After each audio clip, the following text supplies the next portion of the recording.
A glass prism has refractive angle of 90 degree and refractive index of 1.6. A ray of light incident at an angle of 30 degree. The ray emerges from the second refracting face at an angle of 37 degree with normal, 53 degree with normal, 45 degree with normal. The ray don't emerge out from second refracting surface. पहले बच्चों जो भी given value वो लिखते हैं. Glass prism का refractive angle जिसको अपन ए से डिनोट करते हैं, ए इज़ रिफ्रैक्टिंग एंगल. ठीक है, कितना दे रखा है 90 degree and refractive index mu दे रखा है कितना 1.6. A ray of light incident at an angle, angle of incidence I कितना है बच्चों 30 डिग्री. ठीक है, अब देखिए अगर मैं यहाँ पे एक प्रिज्म ड्रॉ करूँ,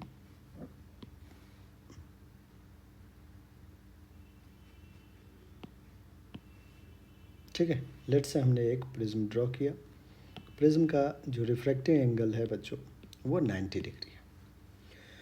आपने एक रे को इंसिडेंट किया है और कितने पे इंसिडेंट किया है, नॉर्मल के साथ 30 डिग्री पे ये इंसिडेंट किया है.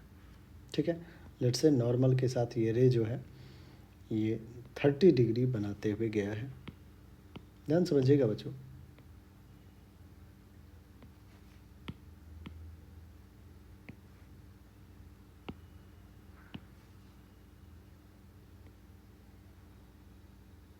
एक रे 30 डिग्री बनाते हुए आपने भेजा है, तो रे क्या होगा, रिफ्रैक्ट होगा. ठीक है, और रिफ्रैक्ट होगा टुवर्ड्स नॉर्मल.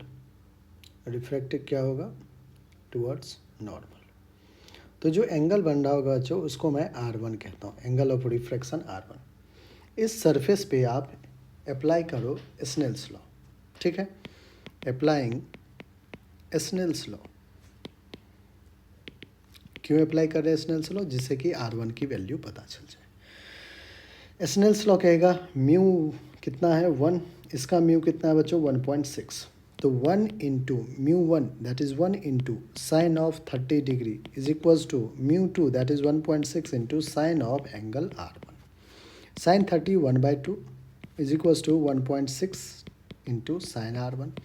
यहाँ से बच्चों साइन R1 आपको मिल रहा है 1/2 इंटू 1.6, 1/2 इंटू 1.6 जो कि आ जाएगा 1/3.2, 1/3.2 आ जाएगा. 1/3.2 को बच्चों आप sign R1 is equals to, ध्यान से देखते हैं 1/3.2 को आप सॉल्व करोगे तो आपको आएगा 0.31. बच्चों यहाँ से R1 क्या आ जाएगा, R1 will be sine inverse of 0.31, जिससे कि R1 का वैल्यू साइन इनवर्स 0.31 बच्चों 18.1 आ रहा है. तो R1 आ गया 18.1.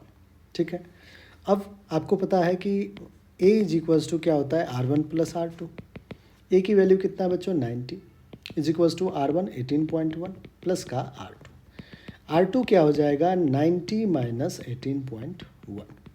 90 माइनस 18.1 क्या हो जाएगा 71.9, अप्रॉक्सीमेटली 72 डिग्री आप कह सकते हैं.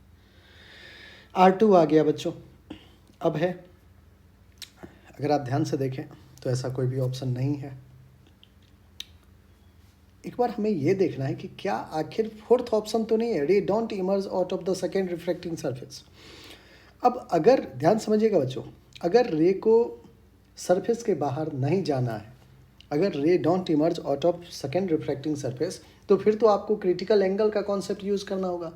क्योंकि जब रे हमारा क्रिटिकल एंगल पे इंसिडेंट करे या उससे ज़्यादा, if angle of incidence is greater than critical angle, then the ray will not pass through the surface of another, through the another surface. ठीक है, तो आइए बच्चों, critical angle sine theta C, theta C is critical angle. क्या होता है, mu of rarer medium upon mu of denser medium. That is theta C will be sine inverse of mu of rarer upon mu of denser. बच्चों critical angle का concept पता होगा, ये भी Snell's law से ही अपन फाइंड आउट करते हैं. फिर हमारे पास ये एक्सप्रेशन आता है theta C is equals to sine inverse of mu rarer 1 है, म्यू डेंसर बच्चों 1.6 है. ठीक है, अब देखिए जब आप 1 डिवाइडेड बाय 1.6 करोगे तो आपको आ जाएगा theta C is equals to sine inverse of 0.63, sine inverse 0.63 बच्चों 39 डिग्री होता है। तो थीटा सी कितना आ गया? 39 डिग्री। और जो angle two, refracting angle, angle two क्या है बच्चों? यहाँ पे जो नॉर्मल के साथ ये एंगल बनाते हुए जा रहा है, तो ये जो R2 हमारा आ रहा है, जो एंगल इस सरफेस के लिए, अगर मैं इसको ABC लिखूँ, ध्यान समझिएगा बच्चों, AC सरफेस के लिए जो R2 एंगल है वो एंगल ऑफ इंसिडेंस। और बच्चों, if angle of incidence at a refracting surface, if angle of incidence at a refracting surface is greater than critical angle and also the ray is traveling from denser medium to rarer medium, denser medium to rarer medium, it will not pass through that surface। मतलब वहाँ पे total internal reflection होगा बच्चों, refraction नहीं होगा। तो हमारे पास जो R2 की वैल्यू आया है वो 72 डिग्री है। तो since 72 degree is greater than 39 degree, that means R2 is greater than theta C, ray will suffer TIR, total internal reflection होगा, रे पास नहीं करेगा उस सरफेस से। तो फोर्थ हमारा जो है बच्चों बिल्कुल करेक्ट आंसर आ जाएगा। द रे don't emerge out from second refracting surface.